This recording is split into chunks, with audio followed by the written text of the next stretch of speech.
Fab. Um, all right, so hi everyone. Thank you for joining us. Just to let you know that we are recording the session, so if anyone has to miss any of it or would like to watch again later, then it will be available on YouTube afterwards, and we'll be sharing the link. So yeah, welcome to this Innovative Farmers webinar on regenerative textiles, fibre flax for the future.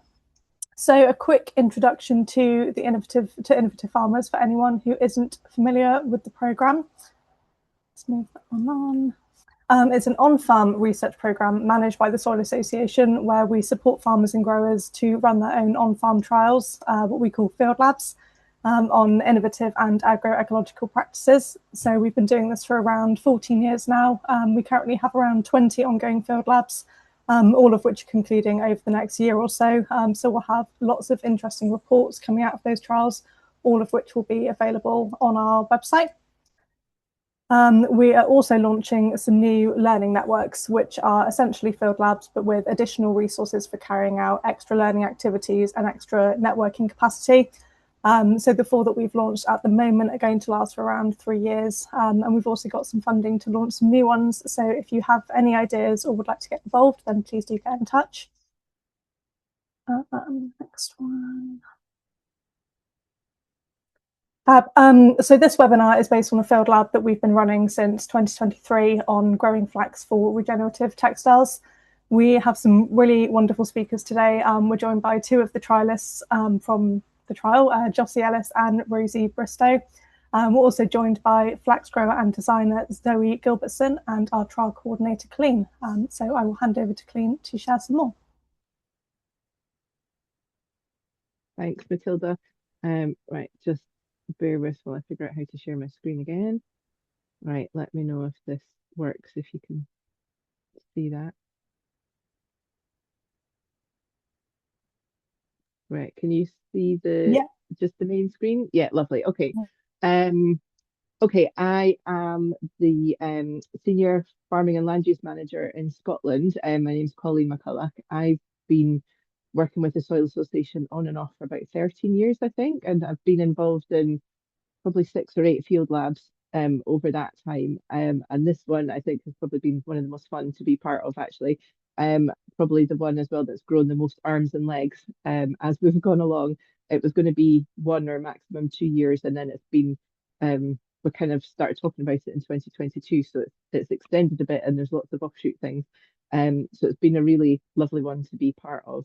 So I'm going to do a quick run through of the field lab and sort of other aspects, what we're thinking of next. And then we'll have a chance for a few minutes of questions before I then pass on to Jossie, who's one of the trialists. So a very quick sort of look back, I think, from kind of looking at people introducing themselves in the chat. I think I don't need to tell anybody that flax and textiles are a big part of the UK's heritage and sort of industrial heritage. And flax has been grown probably since the Bronze Age in the UK. In Orkney, it was a big industry in the sort of 14, 15, 16, 1700s. They had a big industry for Viking ship sails, and then later for, as part of the UK textile industry. And it's been a big part of our industrial heritage. And then with the sort of advent of more modern materials and less need for like ships to use sails, for example, and cheaper labour abroad and lots of other reasons, that industry has kind of moved away from the UK, and we haven't grown flax commercially since the 50s. So the field lab came about in 2022. I was approached by the team, the textiles team at Edinburgh College of Art, who have a master's course on textiles and sustainable textile and various other courses, and they were wanting to process flax into linen with their students to look at sort of bast fibre textiles. And they got in touch with us to ask, do we know any farmers that grow flax that we could maybe give them some for the project? And I was like, I've got no idea, but I'll look into it. And then kind of went down the rabbit hole of realizing that no, there aren't any flax growing farmers in Scotland, and we haven't grown any flax in Scotland for a very long time. And so that kind of started a chain of conversations that then grew into the field lab. And the team on the left there have been running a project the last few years called Seed Ed, where they've been sort of growing and processing flax with various groups of people and sort of demonstrating how that process works to engage people in sort of lots of conversations around regenerative textiles, sustainable fashion. What does that mean in the kind of wider context? And we use regenerative a lot. What does that mean? Um, I talk about it a lot in the sort of farming context, which centres a lot on soil.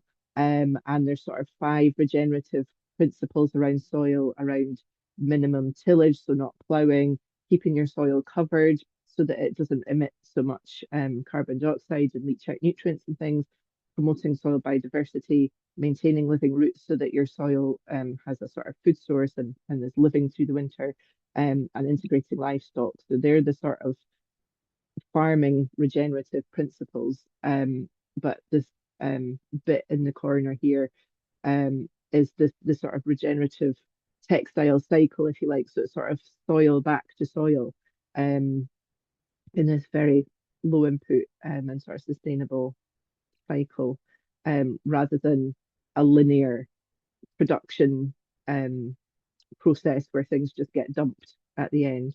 Um, so after sort of lots of conversations with lots of people, we sort of pulled together a partnership with Edinburgh College of Art, Lauriston farm. I think was the first farm that we sort of recruited in, and then Rosie joined slightly later. And we've been supported by the James Hutton Institute, who are great. We've sort of worked with them quite a bit, but they also have an interest in fibre crops from a farming perspective, and flax and hemp as well. They're looking at those in terms of their sort of carbon capture and soil health benefits and things. And their time for this project is funded through the Scottish Society for Crop Research. And yeah, it sort of it felt like a really nice fit because they also have the Centre for Sustainable Cropping, all these sort of acronyms and tongue twisters. Um, but they've been a great support through the project and sort of helping us design the trials and stuff. And the seeds came from Elsons, which are a seed supplier based in England, and they're the only seed supplier that I know of that are importing flax or that are licensed to import flax from abroad. And it was sort of massively complicated by Brexit, of course, with sort of importing seed that didn't used to be an issue. So they've been great to work with, and also Heriot-Watt University, through Rosie, we've been involved with as well. So we sort of brought together this great partnership, and the aims of the field lab were really simple because there's not been any flax grown in the UK for sort of 70 plus years. There's not really any data on modern flax varieties growing in a UK context in a modern farming production systems. When we were sort of farming in the earlier 1900s producing flax, the farming systems looked very different and operated very differently, and the supply chains were all different. So there's sort of it's almost like starting from scratch in some ways. So we wanted to kind of start with the basics and just look at three varieties. How well did they grow in a Scottish context and across the UK? We had a few extra farms across the UK in the sort of wider part of the trial, but our main growing sites have been in Scotland. So, sort of thinking, if they're bred and developed in Holland and Belgium, their climate and soil are very different, for example. So, we wanted to just see, will these seeds that are developed elsewhere suit our climate and growing systems? So that was the main thing, to just kind of have a go at growing three different varieties, find out how they're going to do, and then also look in a bit more detail at like the harvesting process, the retting. I've been on a huge learning curve the last 3 years because I hadn't heard of half of these terms before we started this field lab, and looking as well at the practicalities of like on-farm processing and what that sort of processing chain or cycle might look like. Um, and so we've learned quite a lot, I think, collectively, and kind of built our networks as we've gone along as well.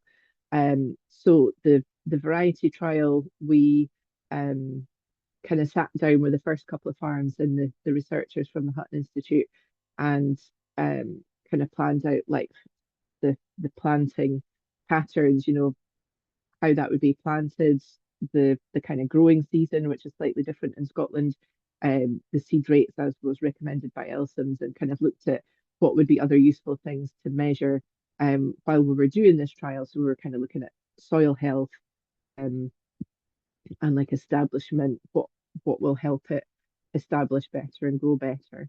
Um, so trial sites, because it ran over 3 growing seasons, we have 8 main growing sites that not all of them were involved every year. So the blue one um, there was just involved in the first year, some were involved in year 2, and others were involved in more than 1 year or all of the years. So there's the list there of the main growing sites in Scotland. Additional to that, in 2023, I think we put a call out at the end of 2022 in our sort of newsletters and networks saying we're going to be doing a flax trial. Who does anybody want to be involved? Thinking we might get half a dozen farms. But we also ended up with a lot of interest from community growing sites and sort of school gardens, community gardens, people growing at home or on a croft and small holding and things that really were interested in the trial as well, but on a smaller scale. So we ended up with 30 community plots alongside the farm sites in 2023. And that was a great extra bit that we hadn't planned for that kind of was a great way to engage a lot of people and get some extra data. And we had sites from Orkney to Lismore on the west coast down to the borders, and a few in England as well. So that was a really sort of great extra part of the trial. And then in 2024, we had a couple of extra sites in England, um, one of which and one in Fife did extra sort of parts of the trial under sowing with clover, which I'll talk about as we get to it. Um, but most of our sort of main farm sites were in Scotland. And this is all the growing sites in 2024. And the ones with the stars next to the name were involved in 2 or 3 growing seasons. Um, so we've got it was quite hard. I apologize in advance. A lot of this presentation has too many pictures because it was just hard to narrow them down. We have a lot of nice pictures of people growing and harvesting flax. Um, and a lot of the harvesting, of course, because it had to be hand harvested, brought a lot of people together and sort of built those networks.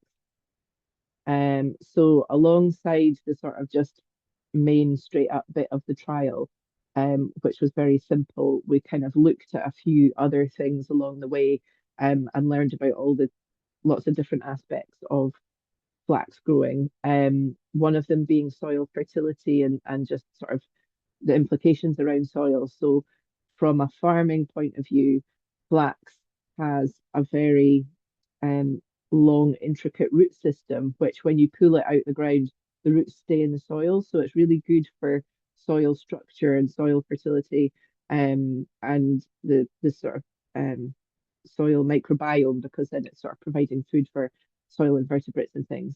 We learned also a bit about the fertility required to grow a healthy crop of flax.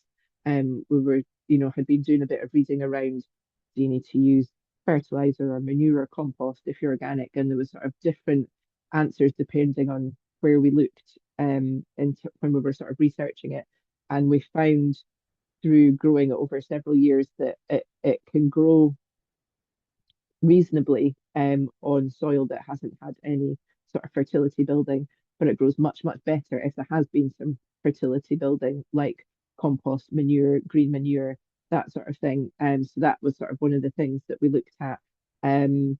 We did soil analysis and sort of soil structure measurements and things as well, because flax, is good for the soil, but it's hard to measure that over like a 3 month period. You'd sort of be measuring that over a much longer time scale, I think. So there's sort of lots of just extra things like that that we learned through doing this trial. Drought knowledge, one of the years when sowing at least one of the sites, it was sown and then there was a drought for weeks and weeks where it didn't rain. And the establishment that didn't really take off, but then once it did rain, it kind of shot away So it was just sort of interesting to see that process. And then we learned a lot around weeds and thought about different ways to kind of keep the weeds down. A couple of the sites in 2024 used herbicide weed killer before sowing and then in between, I think. But a lot of the sites were organic or low input and didn't want to use that um, sort of method of weed control. So we looked at lots of other ways to kind of control the weeds because they have an impact, can have a bit of an impact on the growing crop, but quite a hindrance to harvesting. If you're using machinery, it gets tangled up in the machines, or if you're hand harvesting, it just adds time on to kind of pick through the weeds. And in the growing season, in England, they sort of recommend sowing it in March, but we were sowing it sort of mid-April to mid-May, and getting on much better. Um, Other benefits that we were sort of learning about as we went around the soil health, I've kind of mentioned that before. The roots are really good for sort of soil structure. So from a sort of commercial farming point of view, um, that's a selling point for like arable farmers, for example. Pollinators, I think it's sort of quite well documented. Pollinators love it. We've got lots of anecdotal evidence of that as well. And flax as a crop fits in really well to low input and organic systems and sort of bigger, more commercial rotations where you're rotating flax in between arable crops, for example. It'll be a sort of really nice break crop on that bigger scale. Um, and then harvesting and retting, we learned quite a lot about this, or I certainly did anyway. And a lot of it through doing, we did a lot of reading, and I learned a lot from Rosie as well, um, who had been growing it for a few seasons before us, before we started. Um, but yeah, just learning lots around just sort of the best ways to hand harvest, um, issues around managing weeds and harvesting when you've got weeds versus less weeds. And then we've done a lot of sort of experimentation around retting. And I think one of the trialists in 2024 was trying out tank retting, but for the rest of it, we did dew retting or ground retting, where you sort of lay it out. And Rosie has done a lot more work on this sort of trying to gauge, in a lot of the literature, it's around how much time you leave it out for, and then you turn it so that the other side gets sort of damp or rained on um, before it's ready. But because, especially in Scotland, or well, I suppose the whole UK, our weather is so mixed and variable and quite unpredictable. Um, Rosie's been doing a bit of work around figuring out how much water it should have on it before you collect it in and know that it's retted enough. So how much rainfall has there been is more of an indicator than how much time it's been left out for example. Because if it gets sort of a torrential downpour, that's going to ret it a lot quicker than if it's been really dry weather, for example. Um, so I'm sort of aware I'm flying through this, so do ask questions at the end or in the chat. Um, this is the sort of amalgamated average results for the whole trial. So we had 3 years over 8 sites, and it's quite variable between sites and even between years. And the data for 2023, I think 2 out of the 3 sites, um, the plot where the flax was grown was taken out of grass quite shortly before the seeds were sown. So I think that had an impact on there being a lower yield. And we had weed issues, I think, at every site as well in that first year. And the second and third years, the plots where the flax was grown was sort of in bits that were already in a sort of growing rotation, not taken out of grass. We knew a bit more about keeping the weeds down. But then at some sites as well, we did deliberately not weed or not weed too much to see what the impact of that was going to be for, if you're sort of on a larger commercial site, you might not have time to sort of be weeding it regularly, um, especially sort of at the beginning when you're busy planting lots of other things at the same time, for example. So with some of that is useful learning, but the yield and it's sort of extrapolated to tons per hectare as well, because a lot of our audience for the trial the last few years has been sort of commercial farmers and growers.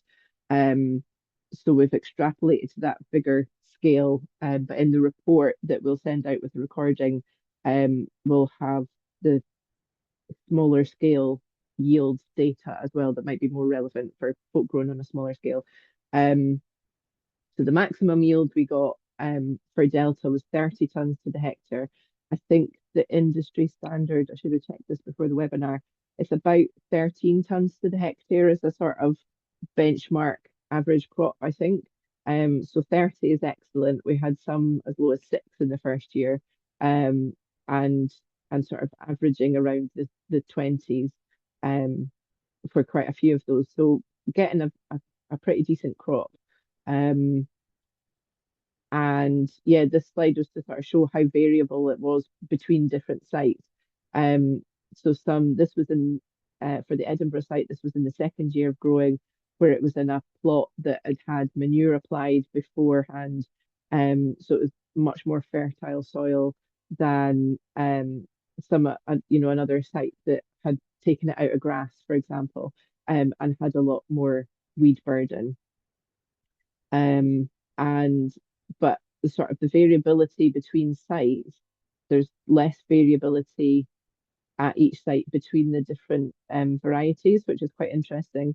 Um, and so yeah, the sort of takeaway message really for the whole trial is that all three varieties grow reasonably well in Scotland across different soil types. All of these farms are across quite different soil types as well. So that will have had an impact on yield. Um, and then for the 2023 year that had a lot lower density, the sowing rate, I think, in the first year was a lot lower than it was for the second 2 years. So that will have had an impact as well. You know, sowing it more densely, getting more plants per square meter, will have boosted up the yield. So it's all been a learning process. And then the straw height was the other thing that we were really interested in, because obviously you want longer fibres for sort of longer, better processing of the flax. And again, it was sort of more variable between the years than it was between the varieties. Um, Tango was usually sort of the lowest. Delta, when you sort of look at all of the data in the round together, Delta came out slightly ahead of the others, but they all did pretty well, really, is the sort of general takeaway message. I'm very aware I'm running out of time, but I'm going to push on a few extra slides. I want to very, very quickly highlight the James Hutton Institute trial. They didn't get their seed in time last year to do the 2025 trial, so they're doing it this year. So the data from that whole trial will come out sort of at the end of this year, start of next year. But because they have the Centre for Sustainable Cropping and a kind of big trial platform, they were able to do a much more complicated setup than what we did at our small farm trials. And this is their kind of trial design, where they, as well as just testing the varieties for yield, they looked at different rates of nitrogen fertilizer application to see if that, if you spend, say, several hundred quid on nitrogen fertilizer, does that pay off in increased yield or does it not make enough of a difference? They also did undersowing with clover to boost the fertility using clover that would be relevant for organic farms. And they looked at ploughing and direct drilling as well. So they've got a very sort of complicated randomized design, and they took a lot more measurements than what we took at different points as well. So they've got a really comprehensive study that we'll publish results of later. And they found as well that across the three, this was just for the avian variety actually, because then another sort of restriction was that we ran out of time for harvesting. That whole big crop was a really big area, and we didn't manage to get it all harvested in the time that we had. So we've analysed just the avian variety. And so there's some sort of differences between different variables there, and the yield was higher with nitrogen and lower with clover, interestingly. So when the rest of the data is available at the end of that trial, we'll look at that in more detail. And two of our farm trialists also did the under sowing with clover as well. And the results are quite sort of inconclusive, I think. And I just wanted to flag as well the community plots that we had in 2023. We had 30 plots across Scotland and parts of England. That was a great way to engage people in sort of sowing and harvesting the crop. A lot of them then went on to do sort of workshops in their communities about the sort of processing stage, which was great. And it was just a really fun way to sort of engage more people in the trial. Um, so it was just to sort of flag that. And then as part of it as well, we've done quite a lot of engagement, especially in collaboration with Edinburgh College of Art at Edinburgh Uni, um, when we've been doing harvesting events, and sort of getting lots of volunteers to come to the sites and help us to harvest. They gave us a lot of support to do sort of demos and engagement around the processing. So that's been another really fun aspect of it. And we've done talks about the project at like Oxford Real Farming Conference and various other places. So that's been really good. And Jossie and Rosie actually both have been interviewed by the BBC at various points as well, which was quite fun. So the next steps for sort of after the trial are to sort of continue building our networks and kind of stay engaged in this space, even though the trial itself is finished.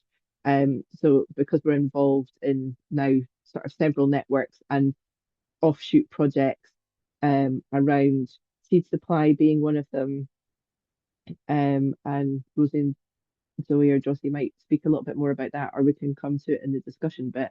Um, but the getting seed to grow flax has been an issue throughout the whole project, because it all comes from Holland and Belgium and it has to be imported.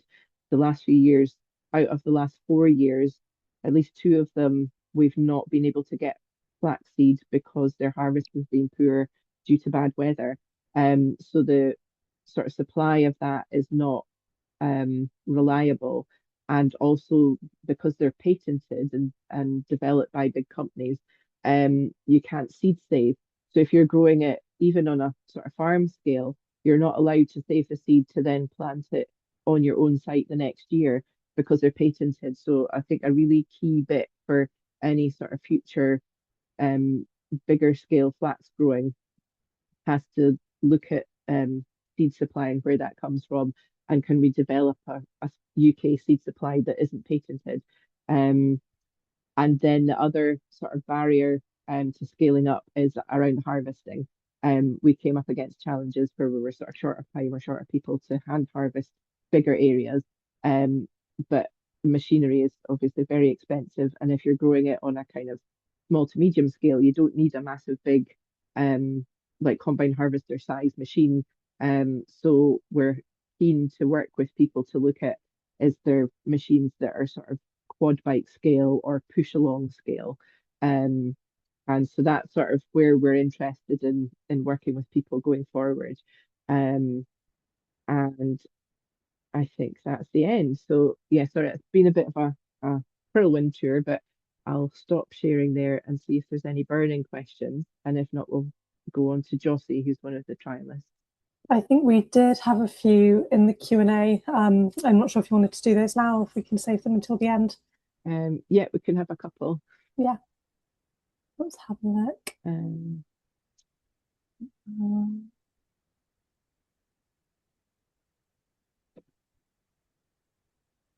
Fab. So we had one from Sarah that says, was there no flaxseed available from Ireland? Wouldn't their heritage be more similar to Scotland's as regards to soils and climate conditions? So for the project, we weren't able to source any, and it would still have to come in through Elsam's, I think, because in the UK they're the only one licensed to import it from anywhere else.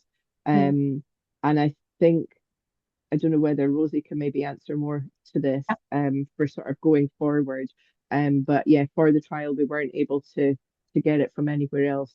And then because we sort of had that partnership with Elsams, that was our sort of route into getting seed. But I think for going forward, we're really keen to work with people, especially in Ireland and different parts of Europe. Rosie, did you want to jump in? Yeah, so I've actually had a few meetings with some different flax farmers in Northern Ireland and Republic of Ireland as well. And currently they're also reliant on importing seeds from Europe too, because even though their flax industry lasted longer than in Scotland and England and Wales, so they had flax farming up to the late 80s, early 90s, they've still had a gap in commercial farming where it hasn't been grown at all. So they're kind of in the same boat in terms of finding it difficult to get hold of seeds. However, there are a couple of heritage seed places that have maintained small supplies of heritage Irish seeds. And we're actually hoping this year to do a collaborative project between Seeds of Scotland and Richie from the Gaia Foundation in Ireland, growing out Northern Princess, which is a Northern Irish version of seeds. So hopefully in the future we'll be doing more seed collaboration. Yeah.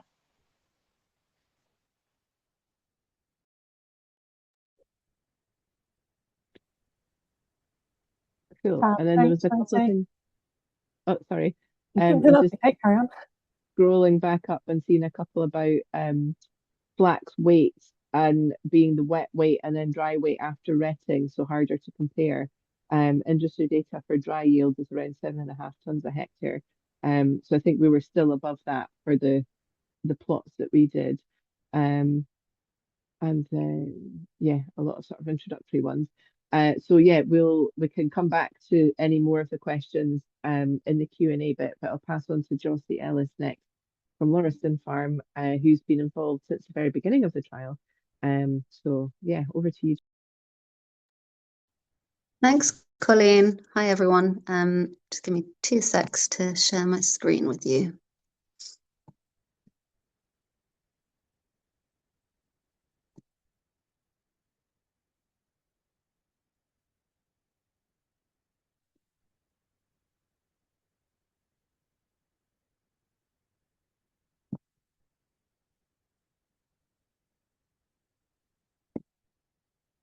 Okay.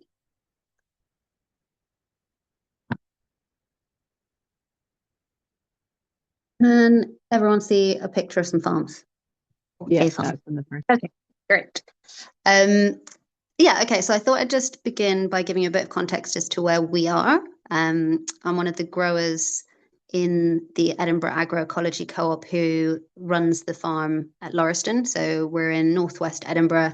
You can see on the left-hand side of the map there, a kind of zoomed out view of where we are in relation to the city. And then on the right-hand side, just a bit more zoomed in.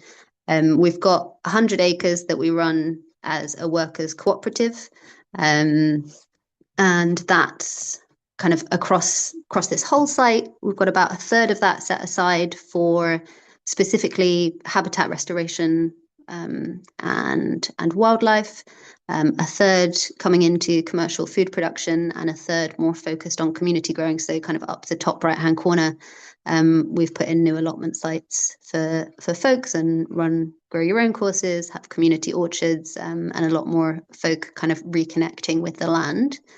In terms of this trial, we were based in our market garden. So that's inside the yellow, very artfully drawn squiggle on this map. And within that space, we've got about 16 acres deer fenced, and that's where we're beginning the market garden production. So you might just about be able to squint and see the permanent beds there. And then we've got a couple of fields that we're bringing into field scale production, veg and grain, in an agroforestry system. So the flax that we were growing for this trial was in our market garden beds. And I guess the reason that we were interested to start out on this trial, both to support the kind of the Soil Association aims around testing these varieties, was also as we explored what crops we could grow effectively in a more commercial market garden setting. So wondering, oh, is fibre actually also going to provide quite an interesting crop for us? So you'll see it here on our market garden beds. I guess in terms of some of the practicalities, up here in Edinburgh, we were sowing normally towards the end of April, start of May. We were using a jang, so you can see that on left-hand side. It's like a direct seeding machine, so you can calibrate with the cogs and gears, like exactly how many seeds you're going to sow at any one time. So it's pretty handy in this kind of human-scaled agriculture that isn't yet in the fields. But obviously, you can also broadcast. But you definitely, where we have broadcast, you need to be a lot more skilled in terms of getting accuracy and distribution of the seed if you want kind of a standardization across your crop. Like Colleen said, we actually changed the sowing density of the seed over the course of the trial. So years 2 and 3, we ended up sowing much more heavily, which did definitely give us a better crop. We could see variable growth, I guess, like both between the varieties, but also between our beds. So it has been quite interesting just observing that whilst flax is definitely a robust and fairly kind of neglectable crop in the scheme of things, like it will get on and do stuff and survive drought and survive neglect and survive some weed pressure. The reality is that when it's going into a really nicely cultivated bed that has had some fertility building work done to it, it visibly is a healthier, stronger crop. We were finding the harvest, so I think there's the old harvest rules around flax being ready in 100 days. We found it was taking a little bit longer than that for us. We were kind of typically more around kind of maybe ready 110, 115, but more likely pulling at 120 days. And I think from a growing perspective, it was quite interesting to participate in this trial over a number of years, because certainly our observation and reading of the plants improved, but also highlighted to us quite how much knowledge had been lost, like really being able to read and understand the plants, like when is the best time going to be to pull this? Is this ripe and ready? Has it gone too far? What is the right point at which this is going to create the maximum quality of a fibre crop as opposed to a seed crop, for example? So I think, yeah, it's been definitely interesting to have that kind of time with a new to us crop, and yeah, just appreciate quite how much you don't know and you haven't yet learned. So that's that.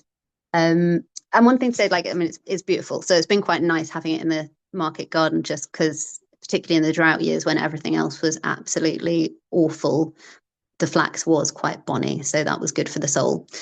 In terms of harvest, what I would say, like, the thing I would predominantly note here is, like, you can see all the people in this picture, and that is because it was extremely labor intensive to hand pull this all, but also not underestimating the amount of time it takes to lay it out to ret, and then also if you're wanting to ret it well, to come back and flip it.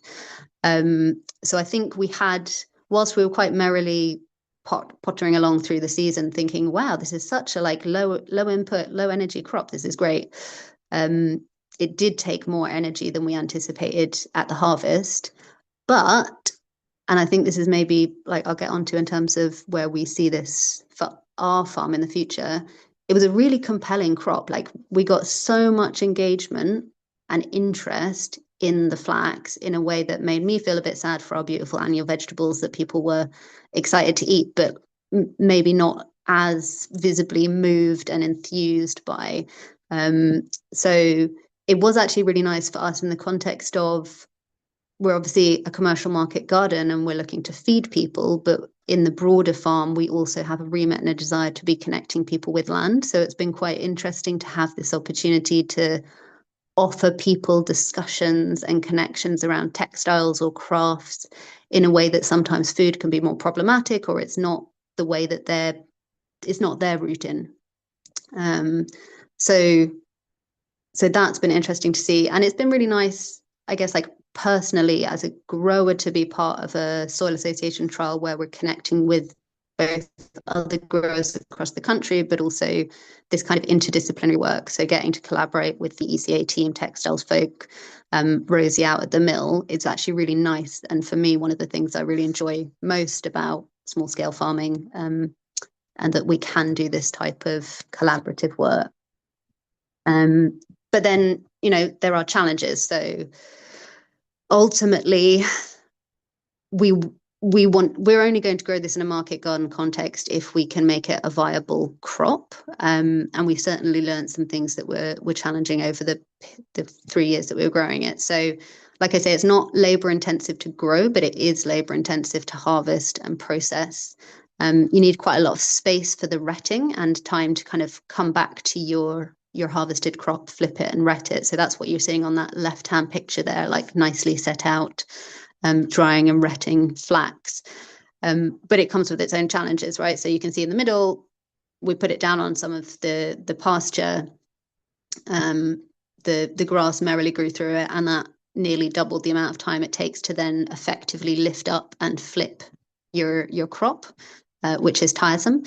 And the one on the right is an example of this point of knowing actually when is it that you want to harvest this for maximum quality of product. And you can see there we've got loads of seeds germinating, and what that means is we've probably left this too late for the highest quality fibre, because really if you're pulling for fibre, it's coming before your seeds are viable. And if the seeds are viable, then potentially we've gone beyond where it's going to be the most optimum quality fibre. And you also then create this massive hassle for yourself of, in our instance, the rodents loving the fact that we've just given them this beautiful feast to come in at, and self-sowing flax forevermore. Although I'm not against that. Like, it's a very easy crop to weed out if you want it to not be where it's chosen to be, and then it can be quite pretty if it is. So I think, yeah, the key challenges were really around like the labor, and this feeling and sense of having lost the knowledge of what is good for this crop. Like, how does this want to be worked with? And then the other question, I guess, is like the economic possibilities. So what you'll see here is the fact that I did not finish this presentation because April is an extremely busy time on the farm. And so I have, in the spirit of generosity, tried to share something with you about my thoughts on this, which I can talk about because there's a lot of words there. But please don't take it as fact, let's say, or take it with a pinch of salt. So ultimately in the market garden, we're thinking in productivity per meter squared, essentially. And so wondering, like, how does this crop match up in terms, and also do ways to a crop that isn't feeding people when our primary motivation is to grow food to feed our community. And I guess the kind of conclusion we arrived at was, could work at field scale or mid-field scale, and I'll kind of come on to where we think it might fit. But what I was trying to do here was, one, point out something about the lost knowledge. So the little screenshots on the right of a densely packed book is actually probably the most illuminating thing I've found about growing it, which is on Google Books from a book published in 1851 about flax cultivation in Scotland. And honestly, nothing changes, because all of the things that they're commenting on around the context of high imports, rising prices, the need for farmers to make an income, the lack of quality seed, it's all there. And this is, you know, their Zoom simply got published in this nice little pamphlet instead of on the internet. But there's some quite interesting things there about that we can look back to around, particularly for as we're planning field scale, where it could potentially fit in rotations for our field scales. And we are a small farm, right? So when I'm talking about field scale, we've got each alley block is half an acre. So we would definitely be still in a small scale production rather than large. And then to the point of wet weight, dry weight, and yield forecasts, we did actually measure the dry weight in 2023. So I tried to put that in as to what would that estimate then look like for potential income. And I've done it in kilos per acre. I tried to put hectares in, don't work in hectares, don't work in tons. Who knows? Like there's some data potentially. And I guess what it tells me is that we may or may not, we would probably lose money on this crop even in our alleys at this point, because if we look at the estimate, if we manage to sell it at the 472 per kilo that it's currently going at, and it's dry weight, we could maybe get between 8 and 10 grand on the market. But we need to sow the fields first, and at the moment we're reliant on contractors, so that's going to be a given amount of money. I've not put an estimate in because we wouldn't be able to get the contractors in to do half an alley, so it would have to be incorporated into our wider plans. We need to buy the seed. Again, haven't done the seeding calculations. And then I did, just for like the sake of argument's sake, say, what might it cost us to actually like then manage this crop? So we don't have the small scale kit that would make this a mechanized process. So if we were to get people in to harvest this much flax and flip it in labor, if we're to pay them the real living wage, that's already more than the income of the crop. So I guess there's still stuff to figure out on the economics of things if we were to do it.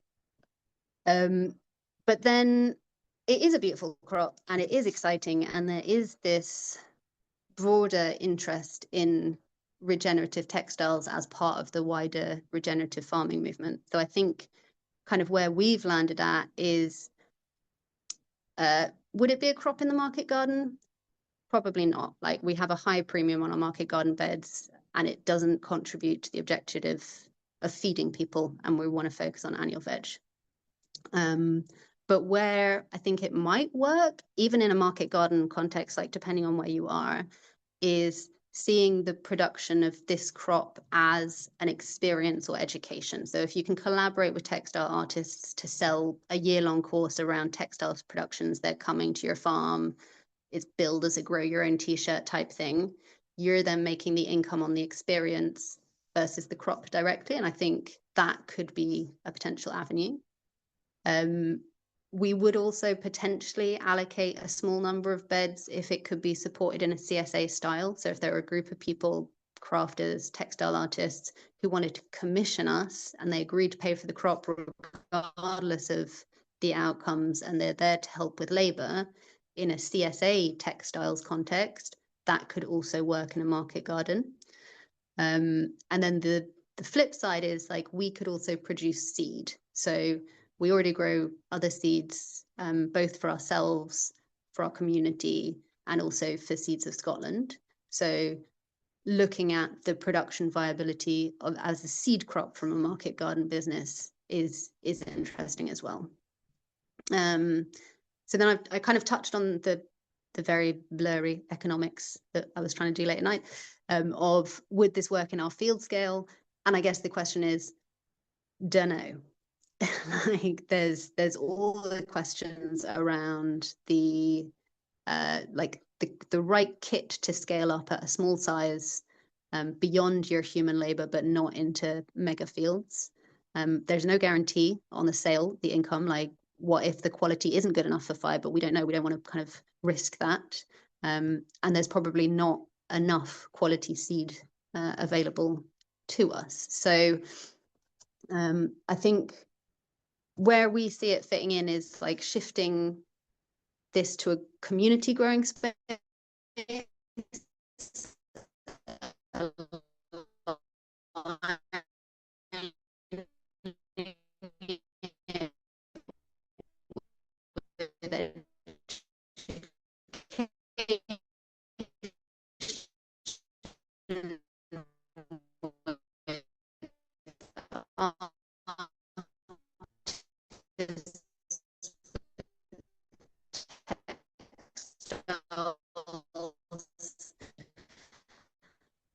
folk and using it more around engagement potentially.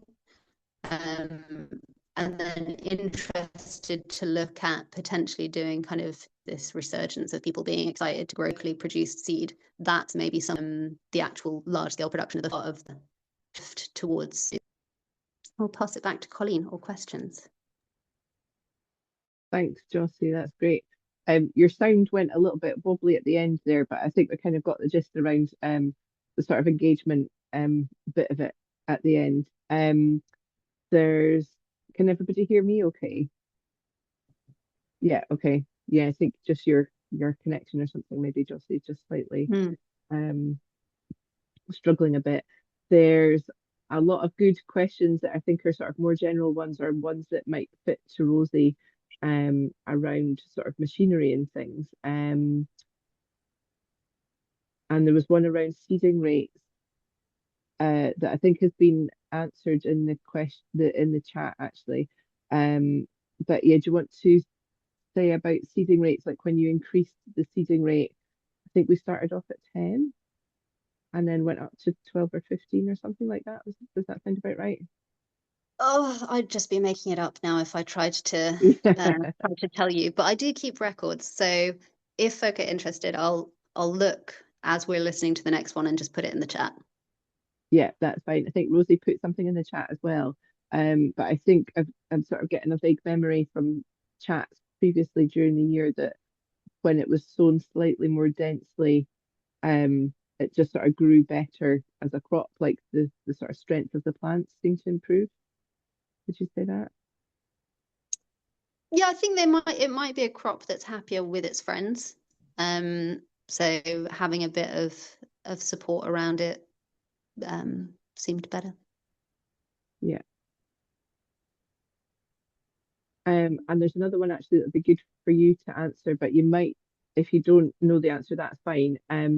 But it's around overwintering.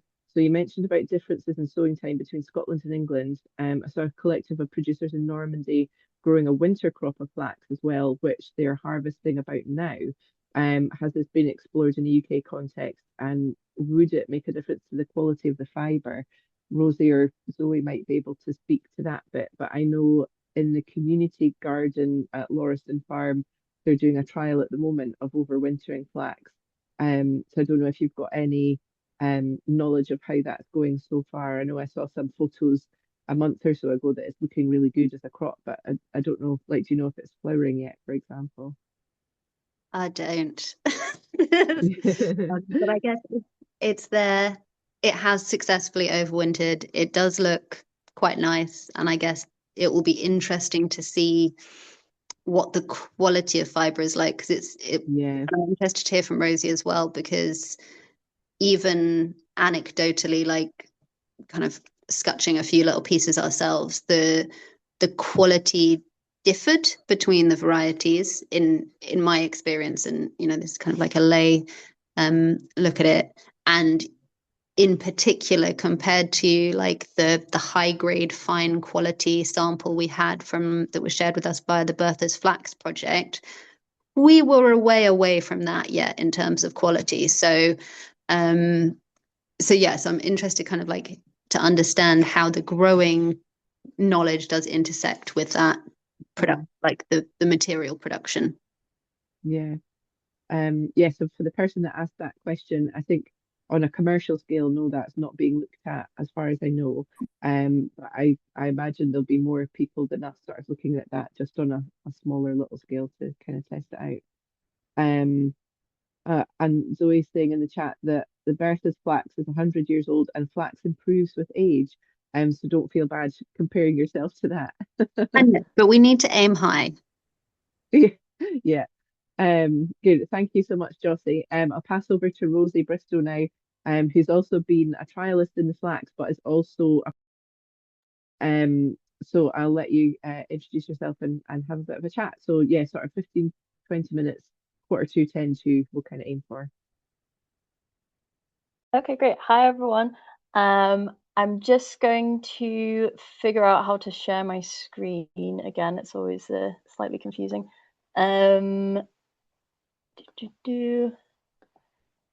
And then can everyone see my slideshow? Yeah, that's on the slideshow now. Okay, perfect. So yeah, so hi everybody, my name's Rosie. So I'm going to talk you through really quickly how to process flax. I think probably lots of people in the call might already know, but just to catch people up in case they don't already know.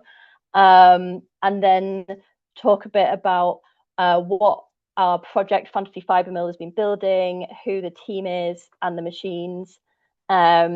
And then looking a bit at some of the yarn and weaving results and some of my academic research. So I'm also a part-time PhD student at Heriot-Watt in the textiles and the engineering school.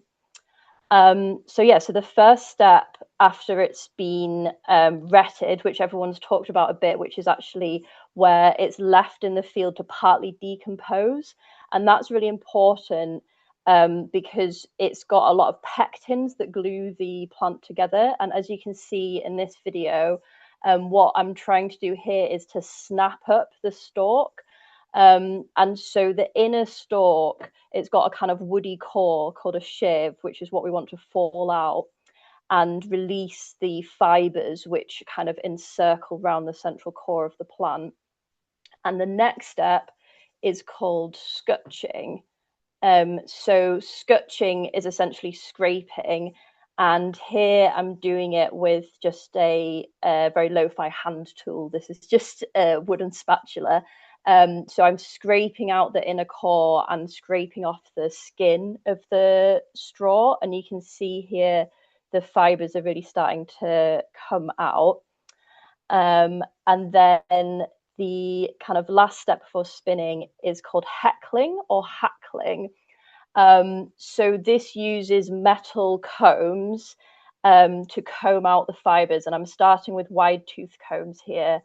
And that's is really getting rid of any last knots and tangles and any last clinging on bits of outer skin. And it's really starting to look very hair-like. And then I'll move on next to the smaller, like tiny little combs. And I wanted to show these videos of hand processing because I think it's a lot easier to comprehend the steps that it's going through rather than just going straight to showing a machine where all of the moving parts are kind of hidden away inside a box. So you can see there I'm then doing the fine tooth combs. And then if you're wanting to hand process and hand spin, there's a step called dressing a distaff. So the distaff is a cone in this example, which I'm winding up in the fibers. But you can have a distaff that's just a stick or looks more like a cage. And the point of the distaff is to hold the fibers for you so that when you're spinning, you can pull on one fiber and that will be attached to a little more and a little more. And so you're gradually able to draw out the fibers one by one instead of them all coming off together in a big clump. So taking the time to kind of carefully spread them out is really important. And then the final step for yarn making is spinning. So here, the spinning wheel, you can see, is both putting a twist into the fiber, and then it also has what are called the flyer arms, which is the kind of C-shaped wooden arms that are going around the bobbin in the center of the screen there. And so they wind on the yarn as well as putting a twist in. And you can see I'm occasionally stopping to dip my hand in water because flax responds very well to water, and the water helps to smooth out the yarn as it's being spun. And so what Phantassie Fibre Mill are doing is trying to build machinery that does all of these processes, because as you can imagine, that's a very long-winded way to go about it. And as someone asked, had we tried buying machines from Europe, and we did get a quote for 6 to 8 million euros, which is way outside our machine budget. So what we're trying to do is build something that's in between those hand processes and a multi-million-pound factory. And so we're going for what we're calling farm scale. We're imagining a small farm, much like what Jossie was talking about, up to maybe 1 hectare a year, that's affordable to build for around £10,000 for parts, that's using appropriate technology. So this is like whatever the highest technology or low tech technology we think is the best in a given situation. So some of it's just carpentry, some of it we're using more modern things like 3D printing or Arduinos. You trying to use easy to find off the shelf parts wherever possible. And then we're also really interested in building a community of textiles hubs, which I think Zoe's going to talk about a bit more later. So the Phantassie Fibre Mill team has grown quite a lot. So it was co-founded by Nick and myself. You see Nick in the middle there with one of the spinning machines. And Nick's been working really hard on all of the different flax machine designs. We also work with Iris in Rotterdam, who's designing machinery for cattails, which is another different bast fibre. And Jordan, our CTO, is based at Kansas University, has been incredible at designing wool and cotton versions of the spinning machine. And then we also have Laura in Berlin and Percy in Edinburgh, who've been helping out as mechanical engineering consultants.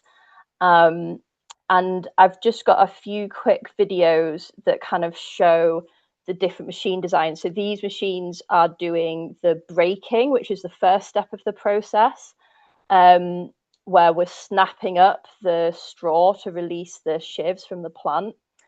And these are the more recent versions. This is actually down in the southwest of England, where they've built copies of the machines that we first designed. And you can see these have got much bigger, heavier wooden rollers that really crush the flax as well as snapping it. And then this is the scutching and the heckling steps. So we've got rotating wooden blades and rotating metal combs inside this kind of like rotating barrel that's going up to about 200 RPM. And you can see me pulling out the fibre there, showing it all combed out and ready to be processed. And then this is the exciting part. So this is the different spinning machines. So we're now up to our 4th version of the spinning machine. And we started off actually copying an open source wool spinning machine made by Studio Hilo in Berlin. But then we realized that because flax is such a long fiber, it can be up to 1 meter long.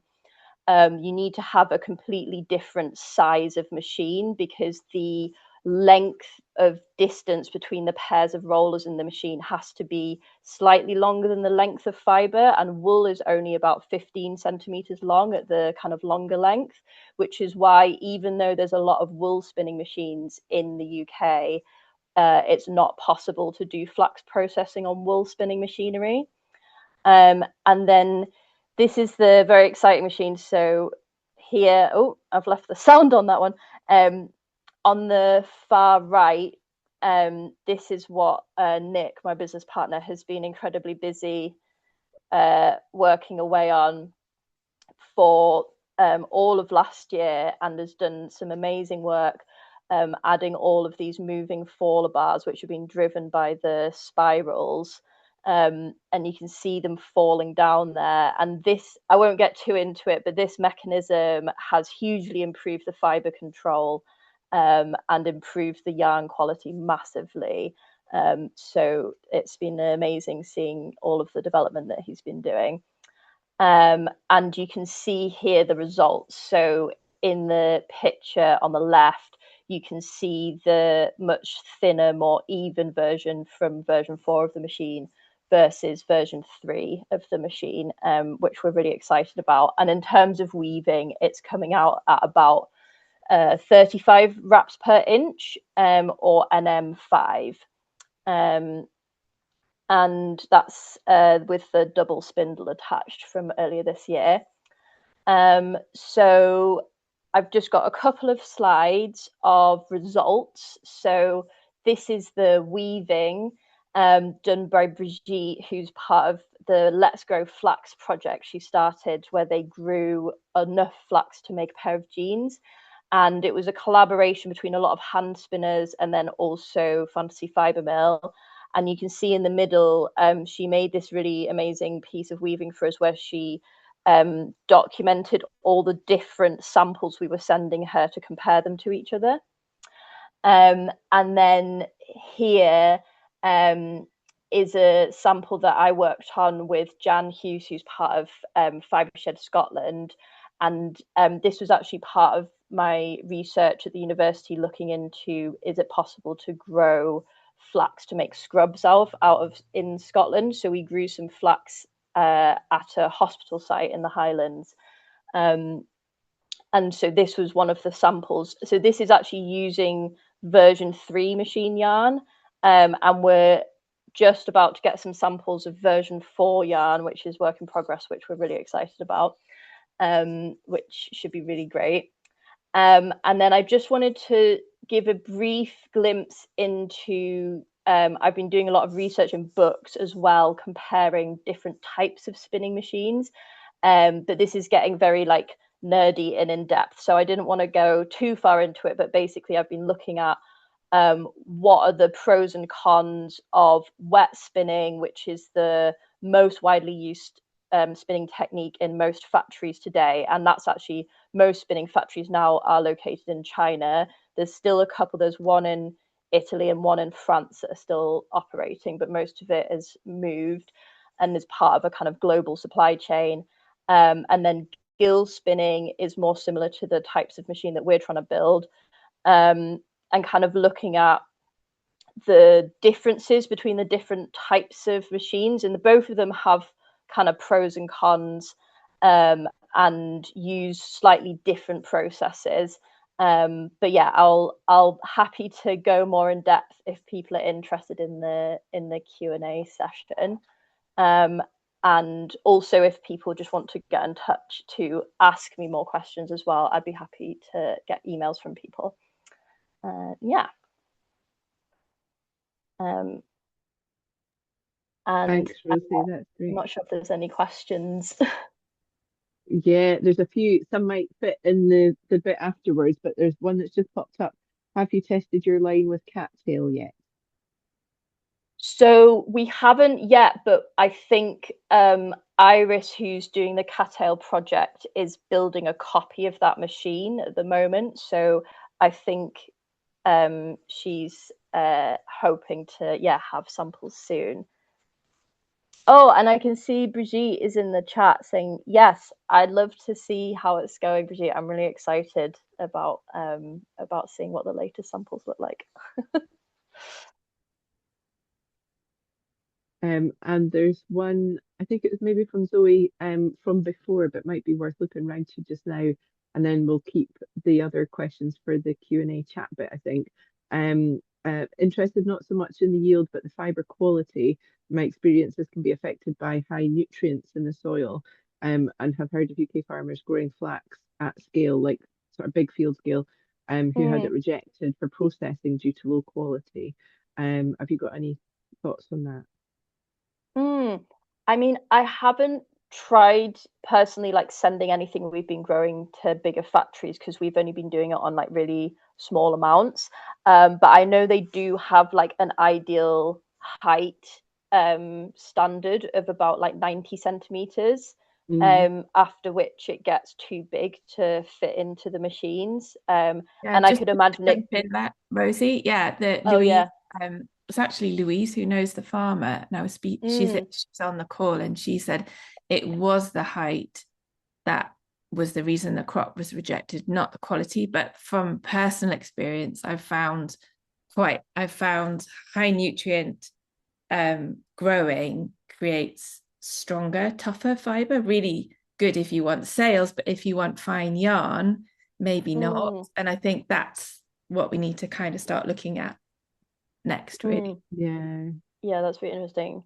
I think from all the different bits that I've grown and processed, the retting makes such a huge difference that it's kind of hard to tell what effect everything else is having, because initially I was like, oh, I really want to compare the different varieties to each other from the field lab trials, but actually whether it was well retted or not made such a big difference that that kind of like blotted out all the other like subtle differences. So I think something I would actually be really interested in is like doing very controlled tank retting that was all exactly the same, to then be able to compare more subtle things like nutrient density of soil or like different stuff like that. I think would be a really interesting experiment to do in the future. I know there's sort of like every time we have conversations, there's like so many offshoot things that you could look at in more detail. It's just such like the amount of knowledge, I think, as Jossie was saying, that's sort of been lost that we must have had when when it was a big industry in the UK. And of course things will have changed now, but yeah, there's just so much nuance and detail in so many different aspects of it. It's you could sort of there's so many rabbit holes you can go down as well, but I think that's sort of one of the great things about it as well, actually, that sort of there's so many interesting bits to it. You can keep learning lots of different aspects. Thank you very much, Rosie. We're going to pass over to Zoe now and hear your talk and presentation, and then come back to all the other questions at the end and have a bit of a chat. So we're a bit behind time, but we allocated quite a lot of time for Q&A and discussion, so we're totally fine. So crack on, Zoe. Great, thank you. I'll try and be quick. Can everyone see that? My screen, okay? Yeah, that's fine. Cool. Okay, so just a quick introduction to LiftLads. So we are a not-for-profit design lab, and we develop strategy and practice to enable low-energy local livelihoods. And we're based in Devon, and me and my fellow flax collaborator, Sophie Scanlon, we work across the Southwest in the UK, and our focus is currently on flax and textiles we look at it as a key component of bioregional material development. So how can we grow and make things locally, and how can we create livelihoods for people locally in collaboration with the land, so we're not being extractive. And we look at how we can work within natural systems and within small supply chains. So our focus is very much on the small. We also work with Nick, Rosie's business partner, because he's moving down our way soon. So yeah, it's brilliant to be collaborating across these networks across the UK. The flax world is small, and so yeah, we all try and help each other out where we can. So the projects that we're working on at the minute, so we've got what I call the community level projects. So we've got Devon Grows Flax, and we've just been awarded funding for 2 years by the Heritage Lottery Fund, which is amazing. And that's about uncovering and reviving flax culture in Devon, and communities are learning to grow and process local flax fibre with the aim to develop skills, creativity, and an understanding of our heritage. So we wanted to sort of seed the idea of flax through the community as well as looking at the infrastructure and production levels, because the two are really interconnected. And particularly when you look at market garden scale as well, there's a lot of interconnection between market gardens and communities. So we're trying to work across the two different levels. So it's exciting to start that. And we've got another project which we are calling Common Clothworks. And this project we're doing in collaboration with Nick. And yeah, you'll see the fabric there. So that was woven in Totnes by a local weaver to here. And yeah, it was absolutely brilliant. So the yarn, Phantassie fibre machine creating the yarn is really coming along well. So with Common Clothworks, we want to demonstrate seed to cloth processes on a farm in one location. So we're really going to work through the small scale growing, every step of production, of which there are many. And as you're probably starting to find out, every single layer and aspect of flax production has its complexities and its knowledge. So we're really going to try and work through all the different steps on one farm and try and grow and make everything right in one place. So we're going to be vertically integrate. We're going to integrate ecological flax growing. So the farm we're on is trying to become organic, which will be great. And we're going to use, be careful about our energy and water use. And we're just going to measure and monitor every step. So it's probably going to take quite a long time. And one of the things we are going to be looking at is the retting. So how can we do controlled water retting? Because I think from our experience, we think that water retting is the way that you can control the outcome. It produces finer fiber, but there is the labor issue, there's the space issue, there's the drying. So there's all of these other issues which we haven't even got to grips with yet. So we're building a flax drying cupboard, which is exciting, but I think it might need to be massive. So every step, which I'm going to speak about through this presentation, you've got to consider the scale of it, and you've got to consider the consequences of that scale. So we're basically trying to work that out. So yeah, this is the team year. So we're going to have a look at flax and indigo dyeing. So we're going to see if they work in synergy. We're going to set up the breaking, scutching machine, and look at a circular water system for retting. And we hope to be able to demonstrate a made in Devon garment soon, and other flax related products. So yeah, we are very excited about all the things, slightly overwhelmed because there is so much to do, but yeah, aren't we all? So where did this begin? So I'm a designer. I've been doing sustainable fashion for 20 odd years, and came to flax a number of years ago, and I received a Churchill Fellowship, and I went traveling about Europe by train. I also met Gemma, who is from Spain. She's on this webinar today, which was amazing. Spent time in Spain with Gemma, and we visited lots of people in France to try and investigate small-scale machinery and cooperative methods to support the growing, processing and production of bast fibres. And so I was looking at examples of collaboration, agroecology, collective governance and community. And it was a really interesting process. So I was looking at scale, and really what is the appropriate scale and context of processing machinery for flax and hemp? And can we find a balance between handmade, embodied and industrial and extractive systems? And looking at how that would all weave into livelihoods, infrastructure, supply chains as well. So I wrote a very extensive report, which you can search for if you are interested, and explored so many different areas. But to sum it up, it can be articulated as applying localization and agroecology to supply chains, starting with the place and the land and working out from there. And I think to understand this system, we need to look at cultivation, land use, process, scale, and governance, and they are all interrelated. But what I'm going to talk about today is scale. So how we work that in. But just to quickly touch on land use, some people say, oh, how can you grow textiles on land that should be used for food? And whether we should give over a proportion of our arable land to growing textile material when food should take priority, particularly now. And it's a valid concern, but the way I like to think about it is we eat food all the time, whereas textiles can be used for many, many years.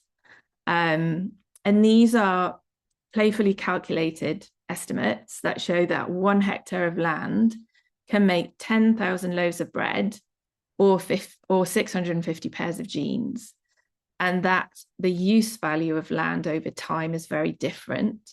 So what this experiment shows is that actually how little land would be taken up by growing textiles, because bread is consumed so quickly and on a daily basis, whereas well-made jeans can last for years. So I think there's room for both.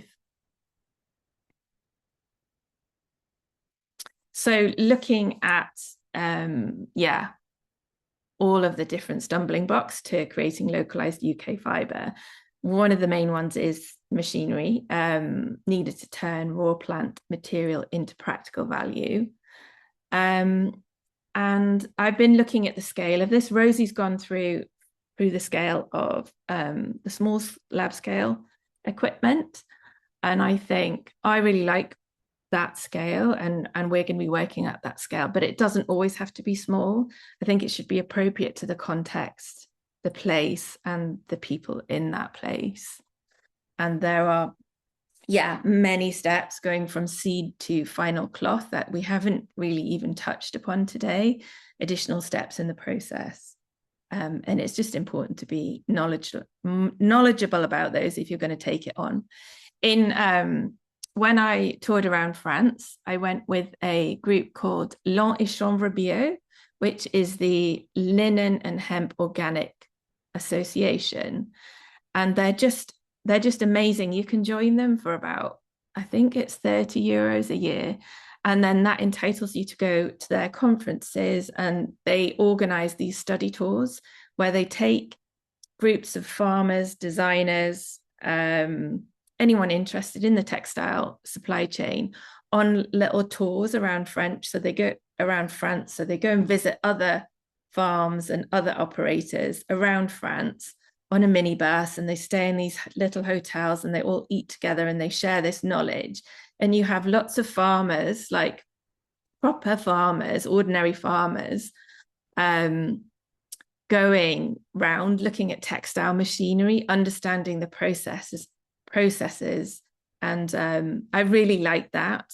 And they all collectively made a linen jean together, and they were all wearing the same jean that they'd all contributed to. And that's the kind of thinking I think we need to do to be able to get farmers understanding what it means to grow flax in this country as well. So this is the large scale. So this is a large scale scutching mill in France. Scutching facilities are pretty abundant in Normandy and Belgium, but they are rare in other European locations.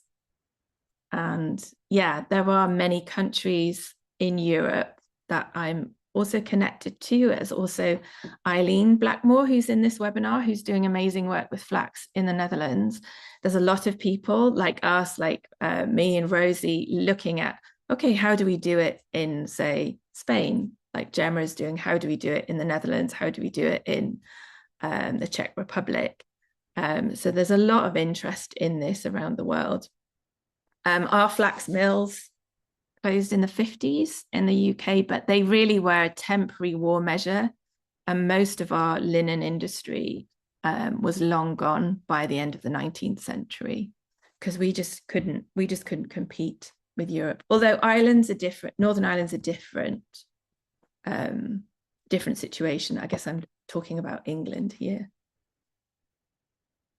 So this is the mid-scale. So many of you might know Malin Linen, where they are trying to revive Irish linen. So they've got a kind of what I would call it a mid-scale scutching turbine. So they can scutch. They can't hackle yet, but they are trying to get funding to get that hackling machine working again.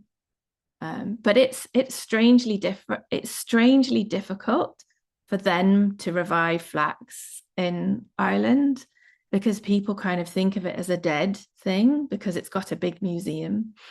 But they are having a go, and they are getting momentum, but they've been working away at this for about 8 years now, because so many pieces of the puzzle have to come together. So this is hand scale, which Rosie showed you earlier. This is the small scale machine that they have, that was developed by Taproot Fibre in Nova Scotia. Canada, and I went to see these at a university in Tarbes in southern France, which was really interesting. It was interesting to see how slow this machine was, though. And yeah, I can definitely say that Rosie and Nick's machines are a lot faster than the other small ones from Canada, and they're much more inexpensive, they're adaptable, and they are quicker for sure. So when you look at scutching scale, so these, again, don't sort of quote me with these, but this is my sort of ballpark estimations showing per hectare calculations using different scales of machinery.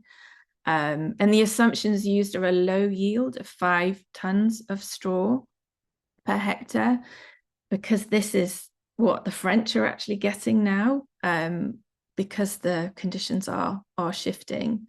But again, I'm not sure. Rosie mentioned about dry weight versus retted and dried weight versus immediately pulled weight. So I think this is dry weight.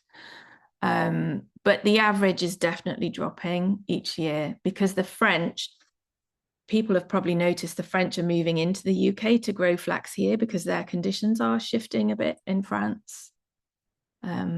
But the French soil quality is so much more standard across the place than in the UK. I think they're French people who come over are completely surprised that in the UK, one field can have a certain soil type and another has a different soil type, and that is completely throwing them. So yeah, we have unique soil in the UK, which might explain why we have such variable results from flax growing. But anyway, you can see from these what this works out at is that a large-scale scutching mill might cost you £15 million to set up. It will service 3,000 hectares, maybe employ 30 people, and will produce 3 million meters of cloth if it was all turned into cloth, or 2 million pairs of jeans. And then mid-scale might cost you 3 million to set up, will service 1,000 hectares, maybe employ 15 people, and will produce 1 million meters of cloth. So that is a lot. And the small scale, we haven't really got what I would call small scale yet, unless we find refurbished machine like I guess like Malins, like there's some small machinery kicking around in Sweden and in Finland that needs refurbishing, but that one you can service about 50 hectares, employ about 5 people, and then create 32,000 pairs of jeans, for example. And then the micro is so inexpensive to set up, and will employ more people. So just to give you a quick look at spinning, which Rosie explained, this is the drafting, this is the drawing, and then this is the spinning. And this is really the most difficult area of the supply chain, because it's the kind of the bottleneck, and it always has been throughout history. You just don't have, the spinning can never keep up with the scutching and the breaking, which is really quite a quick and easy process. The spinning is much more refined and you need much more of it. And currently most of the spinning in the world is done in China, because they just have these huge setups and they don't care about labor conditions, all of those things. That might be different in Europe.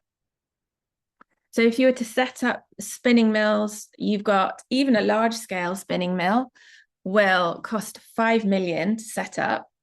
This is based on French figures, because they've done studies into this, but it will only service 666 hectares. So you can see it, even a large scale spinning mill doesn't align with the scutching mill capacity, which I think is something to think about if once we start getting into this. Like, what can you do with fibre that is not spun? What are the potential avenues for it? And I think some farmers are looking at decortication and maybe using it for composite materials, or bringing it into housing, that kind of thing. And then a mid-scale spinning machine machine might cost you £2.5 million to set up, but will only service 66 hectares. So it's really, I only worked this out about 6 months ago, and I was quite surprised by actually what the spinning mill bottleneck is. So then, you know, we haven't really calculated the micro scale spinning mill yet, what that output is, or how much yarn you could make over time. But that's one of the things that we're going to be working on this year, to get a sense of, okay, well, how much flax would we need to grow if we had a micro spinning mill? We might not need to grow that much. It might be literally a few hundred square meters. So yeah, what's the vision? I think it matters how we set up any processing infrastructure. So these diagrams illustrate the different scales and their potential distribution across an area the size of a UK. So I think working at smaller scale means that the benefits of additional crop rotations, processing mills, and artisan micro maker labs could be spread throughout the country, and it could bring greater resilience and livelihoods to rural areas. And then energy demands would be lower because processing would be localized. Transport would be reduced, because you've got to think about, if you're growing a big, large, heavy crop, you've got to transport it.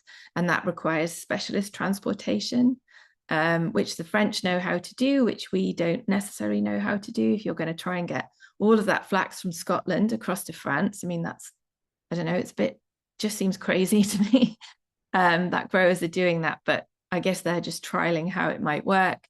In France, unfortunately, their spinning mills are shutting down because they can't make it work economically. So yeah, I really think we should focus on the small, learn the processes, get it right, distribute the knowledge. It might be more expensive. We're not going to be chasing commodity prices. You're just not going to get them. It's just mad, I think, to try and go for that. But let's think about how we can do it differently.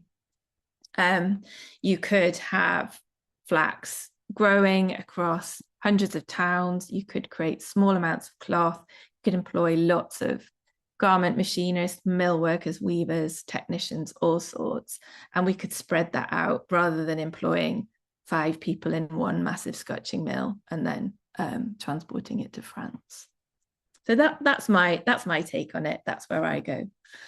So yeah, because you'll probably realize there's so much to learn on this topic, we have lots of these networks of knowledge exchange. So I coordinate the UK Bast Fibre Network, which, if you're interested in small scale flax and hemp and knowledge sharing, go to the website and yeah, please join us, sign up. It's basically a signal group where we just chat and exchange knowledge.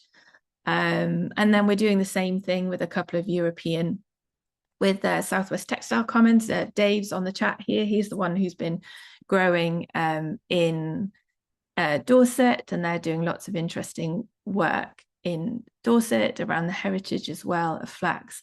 And then we've got a sort of partner projects in Europe where we're exchanging knowledge as we go, because we're all learning. And yeah, that's me. Thank you so much, Zoe. It was so interesting, and kind of great across the 3 speakers to look at all the sort of different stages and the different scales. I think it really kind of, they come together in all the sort of context to show that bigger picture. So it's really useful to kind of go through all that. So thank you very much. I am going to just go through some of the questions that have been in the chat. And I don't know, Matilda, are people able to put their hand up or shout out questions, or does it all need to go through the chat? I think it will all need to go in the Q&A or in the chat. Okay. Either or, it's fine.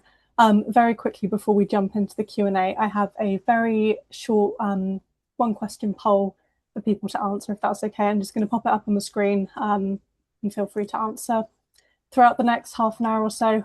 Any feedback on this is really appreciated, because it all goes back to our funders and things like that. So any feedback is welcome.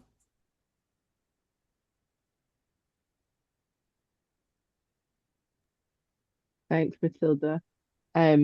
Yeah, very good timing to get folk to do the poll while we're still in the webinar.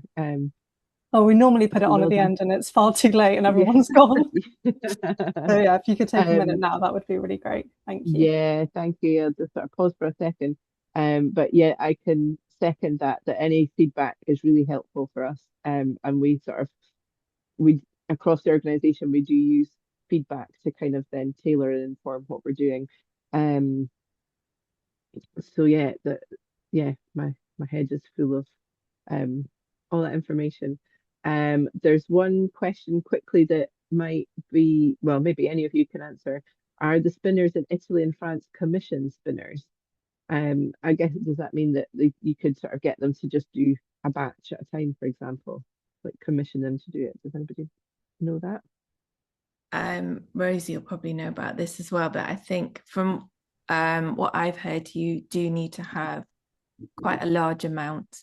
And in the Netherlands, that the linen project has been growing and processing, has grown 3 hectares, I think, to have it sent to be spun by Safilan. And I think it's going to cost them something like 20,000 euros up front to have it spun. So it might even be more than that. So you've really got to have a business. You've got to have a business plan to think about. Yeah, I was going to say the same thing. Oh, sorry, Colleen. No, on you go. Yeah, just that I think some of them do a little bit of commission spinning, but it has to be quite a high minimum order quantity before they'll consider it. But yeah, I'm not sure specifically because it is expensive. It's not something I've personally tried to do. Yeah, I think a lot of the stuff that we're all sort of individually and collectively working towards is that sort of small scale network of networks kind of model where it's sort of a lot of smaller scale things spread out and connected to each other. And I think that's a much more sort of resilient system, or system's not the right word, but model, I think.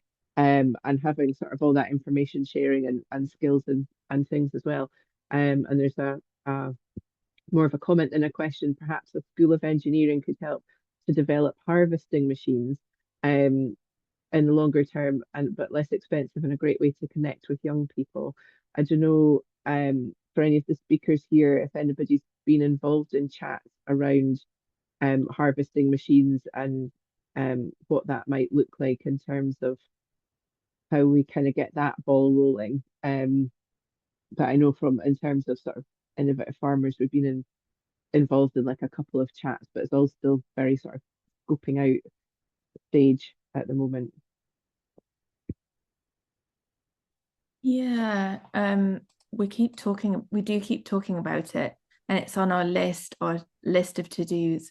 Our preference is to copy some old machines from Europe, and I've got photos now of a Swedish tractor attachment, which is exciting. So I don't know if Rosie knows this, but Nick and Rosie might be doing a detour to Sweden to check it out when they go this summer. So yeah, we've got a research trip planned, and that was one of the question marks where we were like, oh, we really want to see this machine, but we'd have to like go on a bit, try and figure out where it was.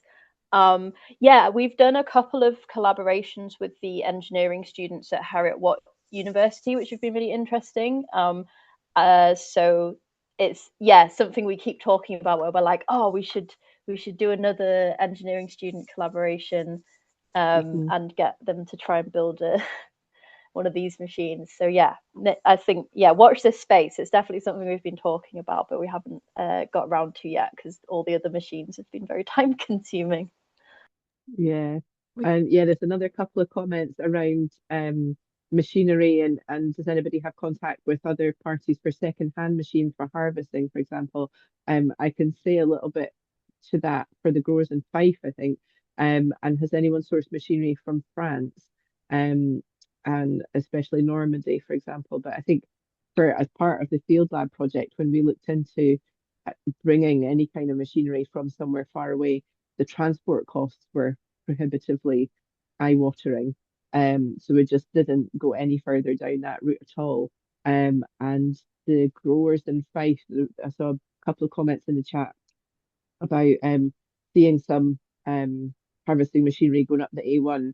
And so there's a group of farmers in Fife that are arable farmers that are part of a UK-wide, much bigger scale, sort of multi-million pound project with, oh, it's not AHDB, the name of the organisation will come back to me, but it's sort of a collaborative project with big AHDB type organisations. And so they've got a much bigger budget, and they had brought over some second-hand equipment, but the scale of their budget is just like scales of magnitude different to what we're working with. And I think it was answered in the chat as well that the flax that they've been growing has been then exported back to Europe for processing. So the costs of the transport costs are quite huge. So you have to do it on a big scale. But yeah, I think the all the stuff is around sort of looking at stuff that we can adapt from here that we don't need to spend big transport costs on.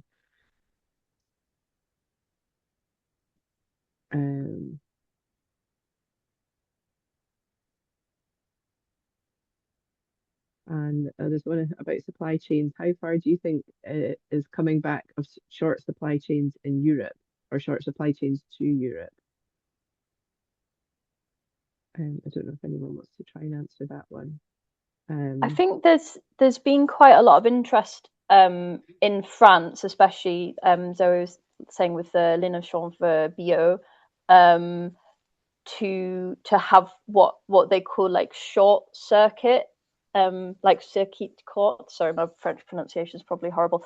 To have like short supply chains, and there's like a designer we went to visit in Rouen who only works with linen that's been grown and processed 100% in France. So there's definitely like a lot of interest in it, but also they found that, like, I think because they're trying to like intermesh it with the existing completely globalized fashion industry where everything has to be like as cheap as possible, or whether it doesn't work out economically, it's been a real struggle. So there was a couple of spinning mills that opened in France in the past like 4 years and have then shut down again because it was really, and because they've ended up moving their production to Eastern Europe because it's cheaper for like running costs and wages.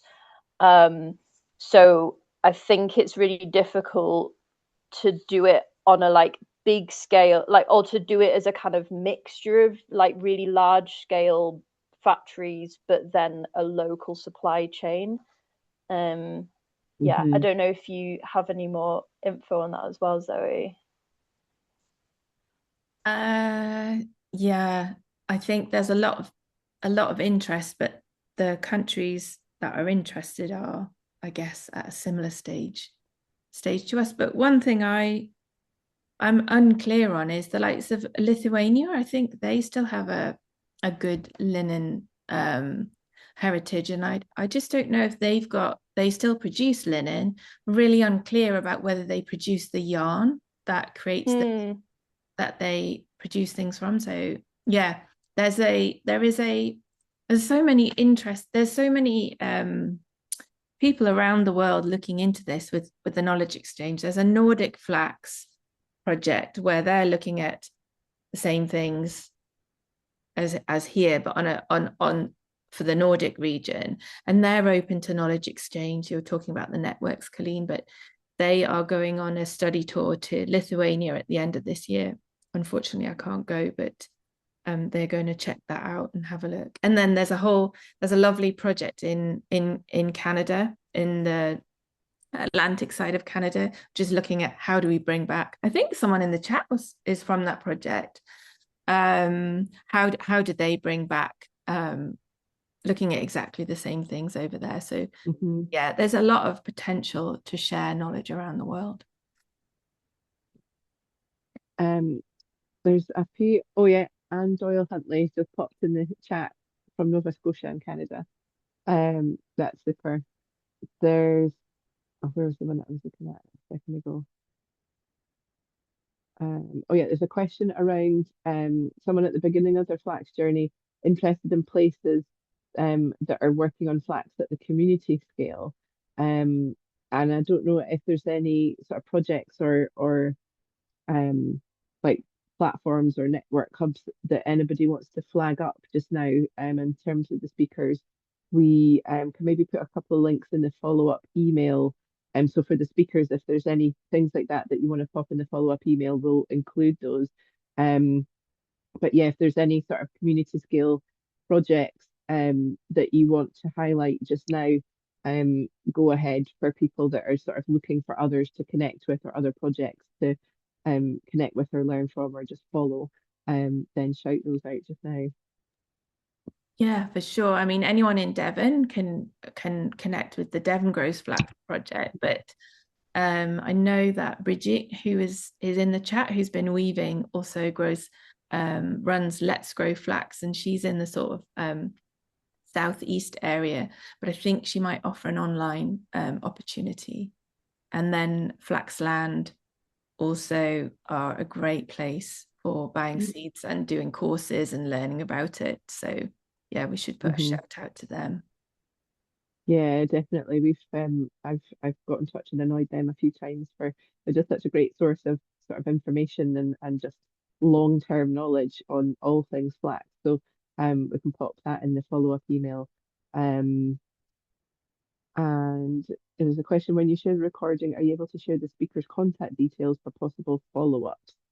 I'll let the speakers answer that, or we can put your websites, for example, that has contact details. I'm happy to be contacted for follow-up questions, definitely. I was going to say I'll put a link to our Discord server if people want a lot of very nerdy information about the machines. But it is a very in-depth machine chat if that's what you're into. But I'll put a little link to that.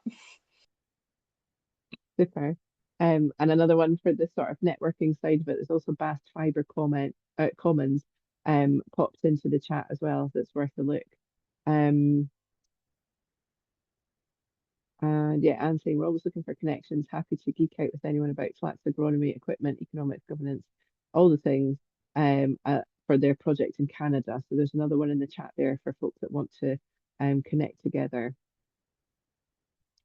Could the micro scale directed to people, citizens and consumers with events and workshops, a way to create employment for new entrepreneurs and designers? I think some of that is happening across some. Sorry, could you say that one again?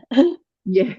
I was trying to read a different question at the same time. Yeah, no, that's fine. There's quite a lot popping up now. I'm sort of losing track of some of them. Could the micro scale, I think, connect directly to people, citizens, or connected directly to people, citizens and consumers, with events and workshops as a way to create employment for new entrepreneurs and designers? Yeah, I mean, I think definitely so far we've mostly been doing little events. So because the machinery has been something that we've been working on for like several years, and we've still, I feel like, only just about got it to a stage where it's working nicely. But in the meantime, we have been doing sort of like teaching events and speaking as a way to start making money before the machine's ready. And I think definitely like as an entrepreneurial project, I think the teaching part of it is a really important aspect as well. Kind of like Jossie was saying about how it's a really nice way to engage local community, and also about all the things that we need to kind of relearn. So I think having little workshops and that kind of thing would be amazing. And then organizations like us, like Soil Association as well, helping to sort of try and disseminate some of that is hopefully helpful as well. There's one here around soil health that I feel like I can sort of partially answer. I might see if Jossie's got any thoughts on it as well. do you consider growing flax supports soil health, especially when flax roots remove soil rhizosphere at the time of harvest? I've been sort of saying, or I said in the presentation, like the root system is quite good for the soil because the roots then stay in the soil over the winter, for example, and good for soil structure and having soil organic matter kind of building that up. But I'm not sure if I can answer the bit about the rhizosphere at the time of harvest, because when you sort of pull it up, then most of the root stays in the soil.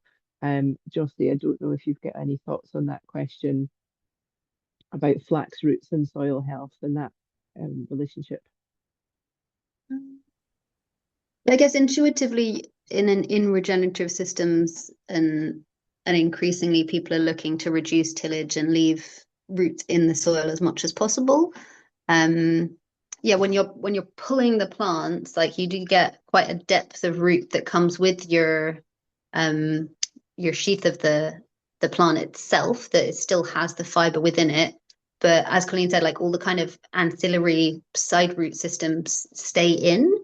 So it may well be that there's some benefit, but it's not something that I have anything other than anecdotal thoughts about. In terms of rotation, the most interesting stuff I've found is that book from the 1850s where they do list out how it's being used in common rotations there, which may give some indications. Obviously, it's 200 years old, so times shift and knowledge moves on, but there's likely some useful nuggets there that might help us inform how we would consider using it if we were to in a rotational regenerative context.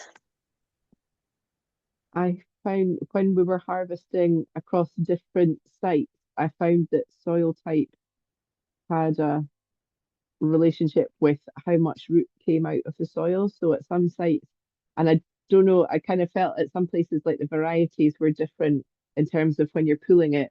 Some of the varieties had quite a lot of root coming out, and some of them had just a very little bit of root coming out, and the rest of it stayed.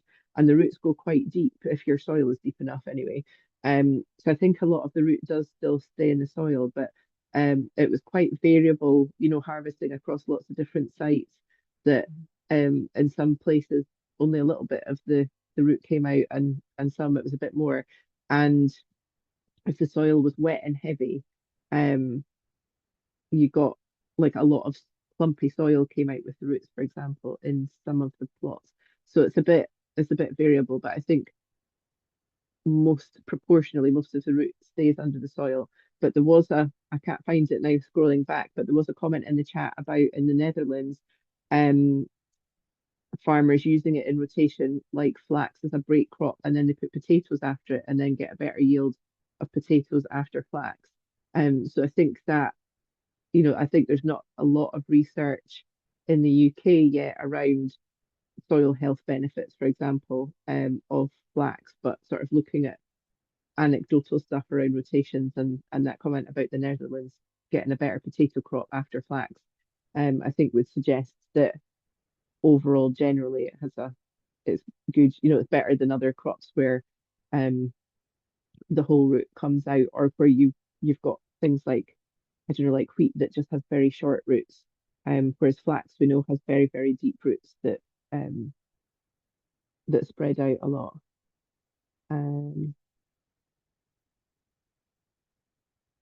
And yeah, and Doyle as well saying our knowledge points to common rotation advice being 6 to 7 year cycle in organic and regenerative systems. Why pull rather than cut at soil surface at harvest? Rosie might want to answer that a little bit as well, but pulling means that then the bit at the bottom is intact and you get the sort of full length of the crop. Whereas if you cut it, that bit at the bottom is then exposed and can sort of fray out or dry up, and I think that impacts the quality. Rosie, is that right?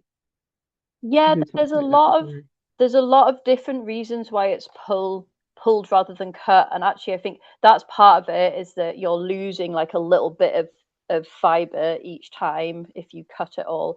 But I think it's also a big thing is that you really need to keep all of the fibers aligned in a neat row. So like if you remember in all the pictures of it being retted, it's all laid out in very neat rows with parallel fibers.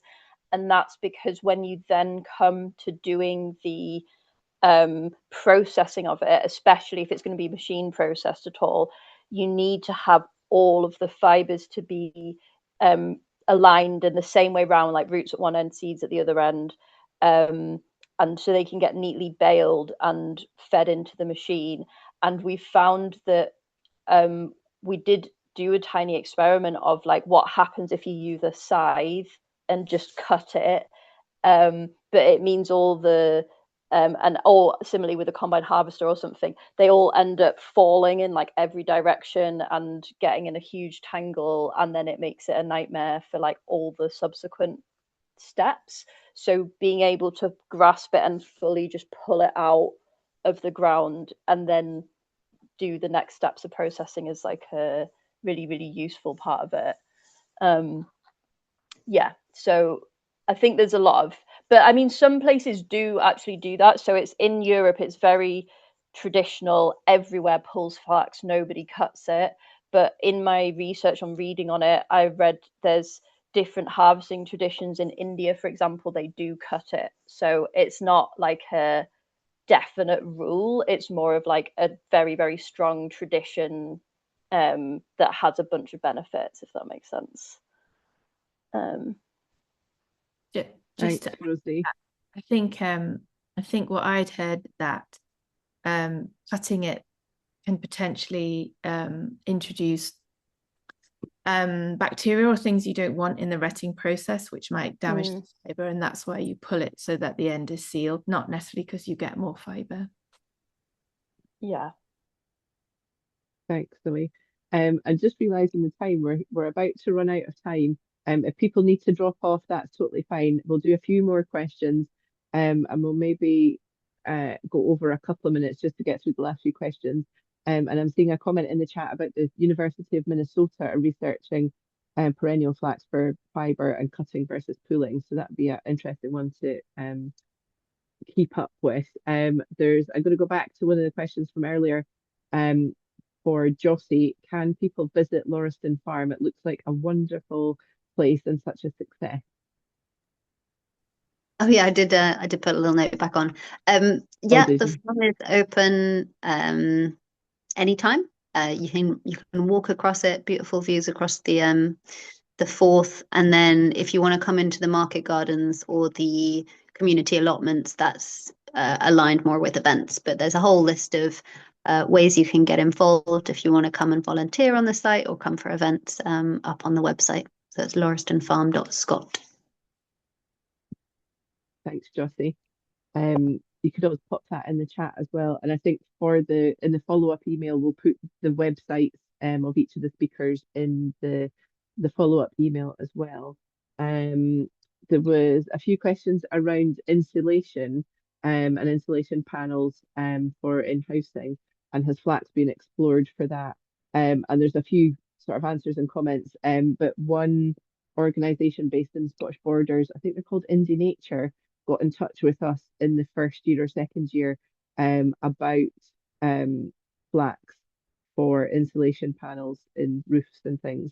And they are still very interested in collaborating with people that are interested in growing flax. So it could be, when we were sort of talking about the labour cost of harvesting and hand pulling and stuff, if you have some flax that you want, like the soil benefits or pollinator benefits, or using it as a break crop in your rotation, but don't want the hassle of having to pull it and stuff, you could cut it and take it for decortication for insulation, and that can also be a nice way of using that crop.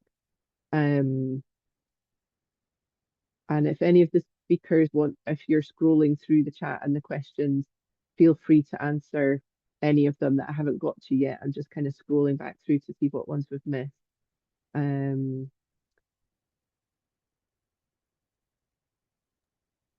Something one of my colleagues just pinged me. Hi Jill, she's on the call.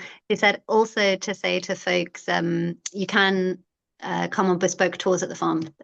So we do offer tours for groups, and if you email info@lauristonfarm.org, we can share the ways in which we can work with other folk. Oh, there we go. Oh, you can even email Jill directly. Very efficient. Particularly talk about fibres, because Jill is a highly proficient spinner. Yeah.